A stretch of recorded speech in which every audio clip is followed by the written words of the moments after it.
Il est 8 heures, bienvenue à toutes et à tous. Vous écoutez Alger Chaîne 3, le journal.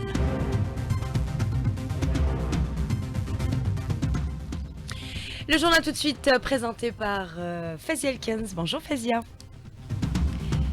Bonjour Soraya. Initialement prévue pour le 14 septembre, la rentrée scolaire est reportée au 21 du même mois, le personnel administratif entre le 7 et les enseignants le 14. De nouveaux partenariats avec l'Allemagne et le Japon pour renforcer la production agricole, une stratégie basée sur le transfert de technologies et la formation de compétences locales. Belle performance de l'Algérie en Corée du Sud, elle est l'œuvre de jeunes talents qui ont brillé lors d'une compétition internationale dédiée à la robotique et à l'intelligence artificielle. Il rentre à la maison avec 3 médailles. Référendum d'autodétermination, pillage des ressources naturelles du Sahara occidental par le Marzen, entre autres questions abordées lors d'une conférence sur le Sahara occidental organisée hier à Alger. L'Égypte annonce travailler avec les médiateurs en vue d'une trêve à Gaza. En attendant, les bombardements sionistes s'intensifient avec leur lot quotidien de martyrs et de blessés. Culture, nous reviendrons sur la 6e soirée du Casif, animée par Mohamed Alawa et une jeune rappeuse guinéenne. Et puis sport, avec 32 médailles, dont 13 en or, le MC Alger sacré champion d'Algérie à l'issue de l'Open d'athlétisme. Et en football, Abdelhak Ben Chikha fait son retour sur le banc des Rouges et Noirs. Madame, Monsieur, bonjour et bienvenue dans cette édition qu'on entame avec le calendrier scolaire modifié par le ministère de l'Éducation nationale. Les élèves reprendront donc le chemin de l'école le 21 septembre au lieu du 14 comme c'était prévu initialement. Le personnel administratif est attendu le 7 septembre et les enseignants le 14 du même mois. Et en prévision de cette rentrée, pas moins de 43 marchés de solidarité dédiés à la vente de fournitures scolaires seront ouverts le 20 août dans 6 wilayas du centre du pays. Des fournitures de qualité à des prix abordables pour soulager les familles aux faibles revenus. Les marchés seront répartis entre les wilayas de Blida, Tizi Ouzou, Bouira, Médéa, Ain Defla et Djelfa. 290 opérateurs économiques prennent part à cette initiative solidaire. Modernisation de l'agriculture. L'Algérie mise sur des partenariats stratégiques avec l'Allemagne et le Japon. Objectif, booster la production grâce notamment au transfert de technologies et à la formation d'un capital humain qualifié. Rim Boukadou. L'Algérie s'est engagée dans une dynamique soutenue de modernisation de son agriculture, misant sur le transfert de technologies étrangères pour accroître sa souveraineté alimentaire et renforcer sa compétitivité. Lala Boukhalfa, agronome. Afin d'améliorer la production et surtout de relever le rendement. Ces nouvelles techniques innovantes, ça concerne la préparation du sol, le choix des engrais, le choix des semences et surtout les systèmes d'irrigation. Par l'application de nouvelles techniques innovantes, c'est ce qu'on appelle l'irrigation intelligente. Et dans le cadre du partenariat étranger, nous insistons toujours sur le transfert de nouvelles technologies. Pour sortir de cette logique d'importation passive, les experts appellent à repenser l'approche du transfert technologique. Il ne s'agit plus seulement de livrer une technologie, mais de créer une chaîne de compétences locales. Brahim Mouhouch, membre du Conseil supérieur de la recherche scientifique et des technologies. Le transfert de technologie permet de former les cadres et les agriculteurs. Cette formation permet de respecter et d'appliquer l'itinéraire technique de chaque culture qui est le gage de réussite de toute activité agricole moderne et intelligente. Pour une efficacité inclusive et pérenne, il est essentiel de créer une synergie entre le transfert de technologies dans le domaine agricole et le capital humain en investissant dans un savoir-faire local solide et durable. La robotique et l'intelligence artificielle n'ont plus de secret pour nos jeunes talents qui se sont brillamment illustrés en Corée du Sud. Lors de sa participation à une prestigieuse compétition internationale dédiée aux technologies de pointe, l'équipe algérienne a décroché 3 médailles. Un nouvel exploit à mettre à l'actif d'une jeunesse qui s'impose au sein des espaces scientifiques internationaux. Samia Alloum. Pour encourager davantage la jeunesse algérienne à saisir l'importance de la maîtrise des nouvelles technologies, des écoles voient le jour progressivement qui enseignent à la fois la robotique, l'intelligence artificielle et l'Internet des objets, des concepts techniques qui, sur le long terme, permettront aux nouvelles générations d'avoir un meilleur contrôle sur ces technologies ainsi que leurs applications dans différents domaines. Riyad Azouz, directeur du Centre de robotique et d'intelligence artificielle Newgate Robot. Chaque élève va utiliser ses connaissances et son savoir-faire Nos élèves ont développé leurs compétences à même de pouvoir surpasser les autres projets. On a obtenu la première place dans la catégorie meilleure innovation.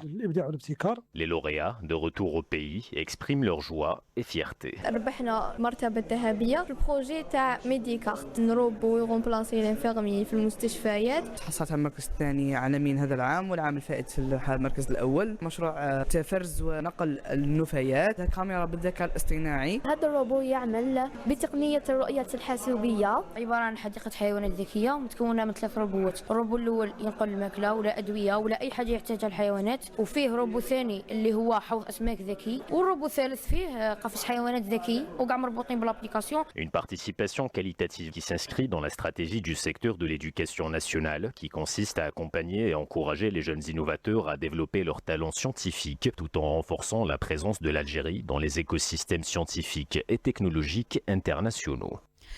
Investir dans la jeunesse algérienne, c'est préparer activement à l'Afrique de demain. Déclaration depuis Addis Abeba de la vice-présidente de la Commission de l'Union africaine à l'occasion de la Journée internationale de la jeunesse. Selma Haddadi a plaidé pour le renforcement du volontariat chez les jeunes africains, soulignant son rôle clé dans l'autonomisation, le développement et l'unité du continent. Et au moment où la jeunesse est mise à l'honneur dans le monde, le Maroc réprime la sienne. L'Association marocaine des droits de l'homme dénonce cette répression croissante et accuse le Marzen de museler la jeunesse par l'intimidation et les poursuites ciblées contre des jeunes engagés dans des mouvements politiques ou associatifs.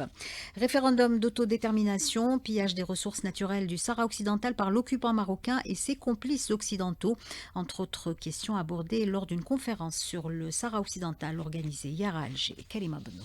La lutte du peuple sahraoui pour son indépendance passe également par une lutte contre la campagne de désinformation menée par le Marzen et l'entité sioniste. Khatri Addouh, ambassadeur de la République arabe sahraoui en Algérie. Tous les alliés et tous ceux qui s'identifient comme occupants, comme expansionnistes, s'alignent aujourd'hui aux côtés de l'entité marzénienne, l'entité sioniste, mais on trouve aussi les autres. Le fait que le Maroc est devenu aussi faible, il fait recours à tout le monde pour qu'il soit assisté. Les richesses sahraouies continuent d'être pillées par l'occupant marocain avec la complicité des pays occidentaux dont la France. Les Français ont été toujours impliqués dans mais l'invasion du Maroc a été élaborée en dehors de Rabat. C'est pas Rabat, c'est la France. C'est les intérêts extra-régionaux qui ont imposé l'invasion du Sahara occidental. Et même c'est là-bas qu'ils ont organisé la dite marche verte. Le Maroc seul a échoué dans cette stratégie d'imposer l'occupation illégale au Sahara occidental. Le peuple sahraoui reste déterminé à poursuivre sa lutte pour arracher ses droits, à commencer par le droit à l'autodétermination.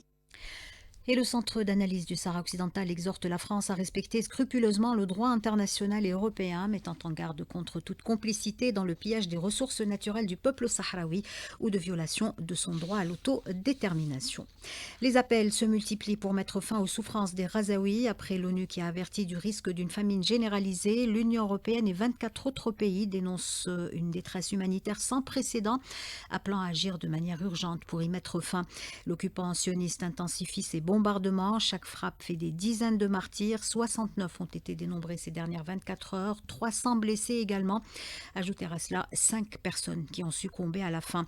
L'Égypte annonce travailler avec le Qatar et les États-Unis en vue d'un cessez-le-feu de 60 jours dans la bande de Gaza, au moment où l'armée sioniste se prépare à prendre le contrôle de la plus grande ville du territoire palestinien. 8h08 sur Alger, chaîne 3. Retour chez nous. 3 suspects ont été placés en détention provisoire après la violente agression d'un homme à Ain Fakroun, dont la vidéo a été largement diffusée sur les réseaux sociaux. Les auteurs présumés, 2 majeurs de 18 et 19 ans et un mineur de 17 ans, ont été rapidement identifiés et arrêtés. Les 2 premiers seront jugés demain, jeudi. Le mineur a été présenté devant le juge des enfants qui a ordonné son incarcération.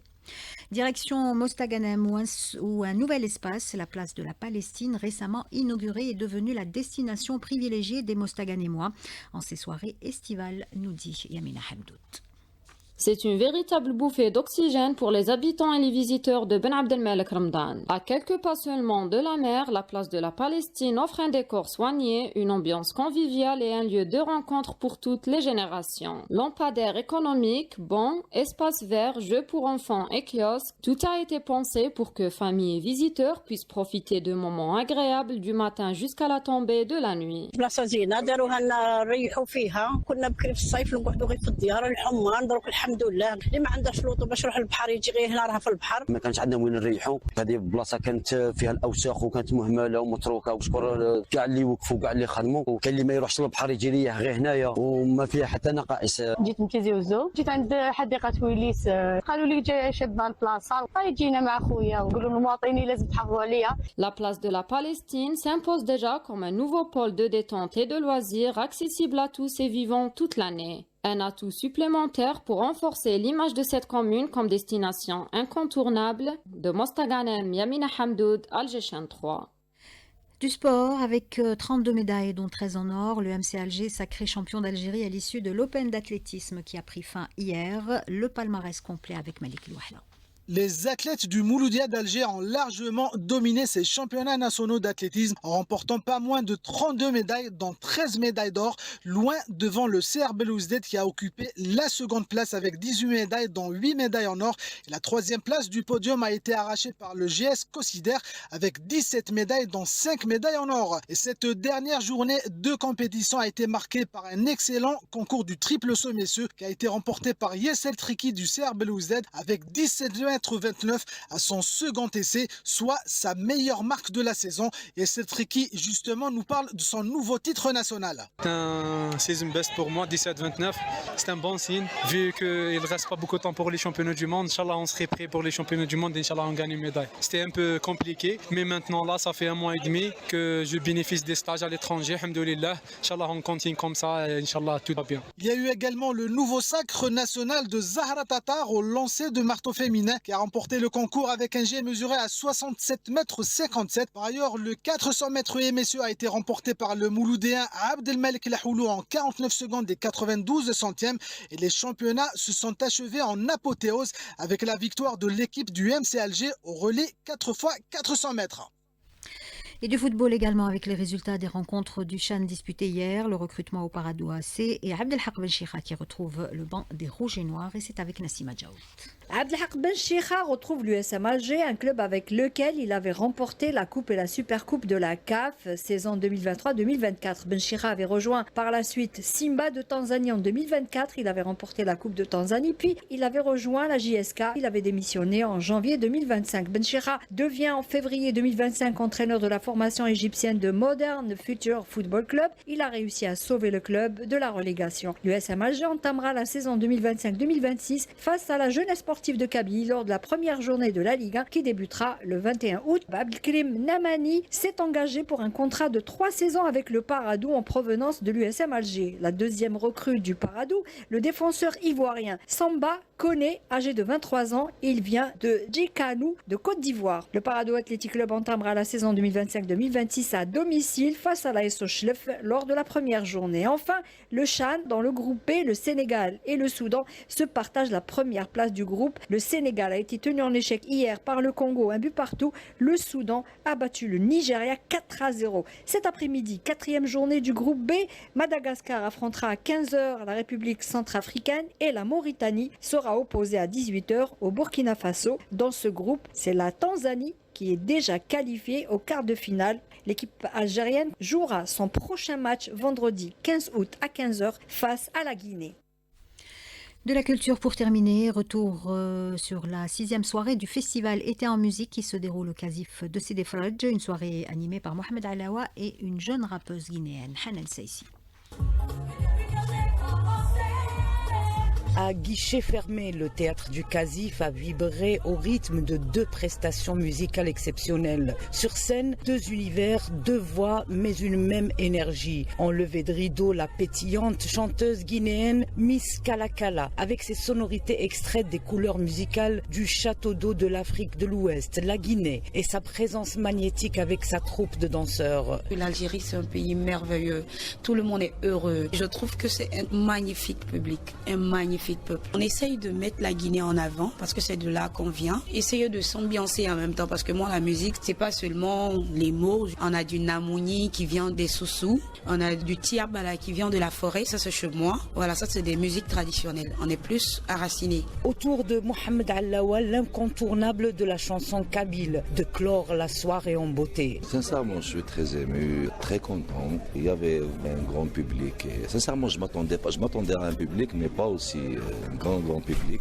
Dieu merci. Au sortir du spectacle, le public est conquis. On est des fans de Mohamed Allawa. Je suis venue de Paris pour voir Mohamed Allawa aujourd'hui. Je suis très contente d'être là. Franchement, ambiance familiale et c'est toujours un plaisir. C'est vraiment un échange de culture. Ça nous permet vraiment de voir la culture africaine, d'apprécier des chansons et c'est vraiment enrichissant pour notre pays. Un moment fort, de quoi marquer la saison culturelle du Casif, été en musique, qui se poursuit jusqu'au 14 de ce mois. –